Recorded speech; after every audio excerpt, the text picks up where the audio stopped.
정치로 보는 인간, 인간으로 보는 정치. 정치인간 그 첫 번째 편 이해훈입니다. 1964년 부산광역시 부산진구 부전동에서 일남 4녀 중 차녀로 태어나 직업군인이었던 부친을 따라 충북 제천 마산을 오가며 성장합니다. 학생 시절엔 추리소설과 고고학을 좋아하던 공부 잘하는 학생. 대입시험 성적이 전국 최상위권으로 나오자 학교에서는 서울대학교 법과대학을 강력히 권유했으나 집안의 반대가 심하며 본인도 관심이 없었는지라 서울대 사회과학대학에 진학합니다. 서울대 졸업 이후 은사인 한승수 전 국무총리의 추천으로 미국 UCLA에서 계량경제학 박사 학위를 받습니다. 이후 한국개발연구원, 즉 KDI 연구위원으로 활동하며 재정복지사회보험 분야를 다룬 정책 전문가로 이름을 알립니다. 이 시기 그의 사수는 유승민이었고 경제통 여성학자라는 평판은 여의도 안팎에서 꽤 단단했습니다. 또한 OECD 한국 대표, UN 정책자문위원 등의 국제활동과 청와대, 기획예산처, 국무총리실, 보건복지부, 재정경제부 등에서 자문위원을 지내는 등 정책통으로 입지를 다졌습니다. 그리고 정치로 들어가는 과정에는 결정적 도움을 준 한 사람이 있습니다. 4선 국회의원이자 내무부 장관을 지낸 시아버지, 김태호 전 의원입니다.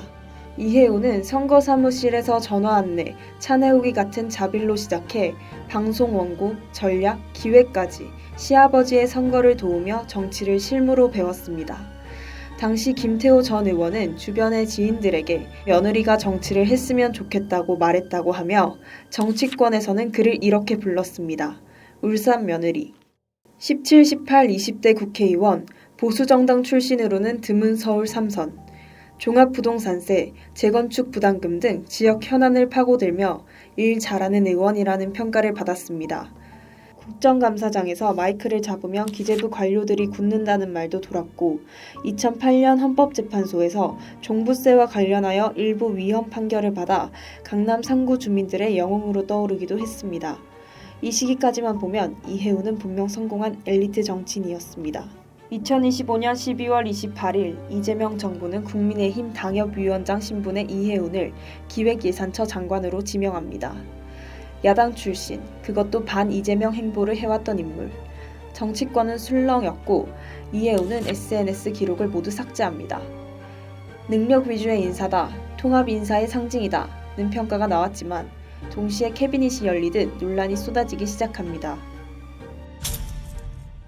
정책이나 전문성과는 전혀 다른 방향에서 터져나옵니다. 그 중에 하나는 바로 사람을 어떻게 대했는가라는 문제였습니다.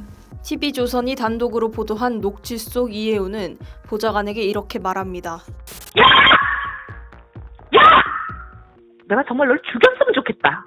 입이라고 그게 터졌다고 그냥 막 네 맘대로 그러고 떠져? 너 대한민국 말 못 알아들어? 국어 못하니? 너 뭐 IQ 한 자리야?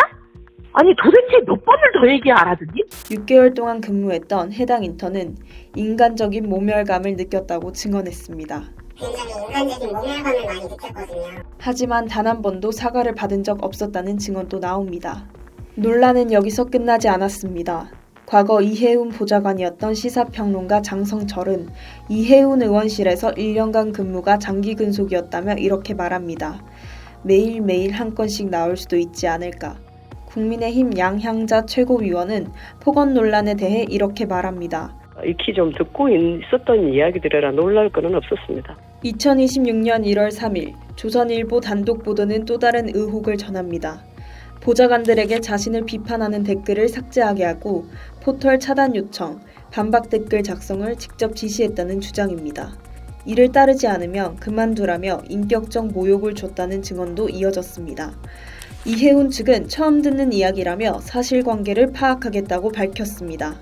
폭언 논란이 채 가라앉기도 전에 이번에는 부동산 문제가 불거집니다. 이해훈은 재산 175억 원을 신고한 상태에서 서울 서초구 반포동 레미안 원펜타스에 무주택자 자격으로 청약 당첨된 사실이 알려집니다. 18년간 무주택 지위를 유지하며 수십억 원 전세에 거주했다는 점에서 제도 취지를 악용한 것이 아니냐는 비판과 함께 서민 코스프레라는 지적이 제기되었습니다. 더 큰 논란은 장남 문제였습니다. 결혼한 장남이 혼인신고와 주소 이전을 미루고 부모 세대원으로 남아있다가 청약 직후 주소를 옮긴 사실이 드러난 겁니다. 이른바 위장 미혼 의혹. 이혜훈의 장남이 결혼과 전세 계약 이후에도 혼인신고와 주소 이전을 미루고 부부의 세대원 지위를 유지하다가 청약 마감 직후 주소를 옮긴 사실이 드러나 천하람 의원은 이를 두고 부정청약의 끝판왕이라며 사퇴와 수사를 요구합니다. 여기에 더해 아파트 취득자금과 관련해 배우자 시어머니로부터의 증여 차입 내역이 자금 조달 계획서에서 누락된 정황도 드러납니다.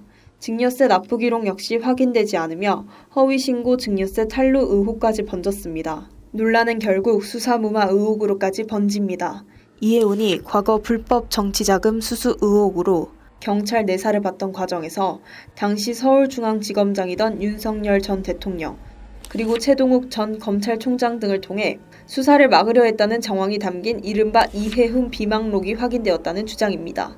비망록에는 입건 위기에 처하자 검찰 접촉, 변호사 선임, 고위 인사들을 통한 대응 시도가 구체적으로 기록돼 있었다는 내용이 포함됩니다.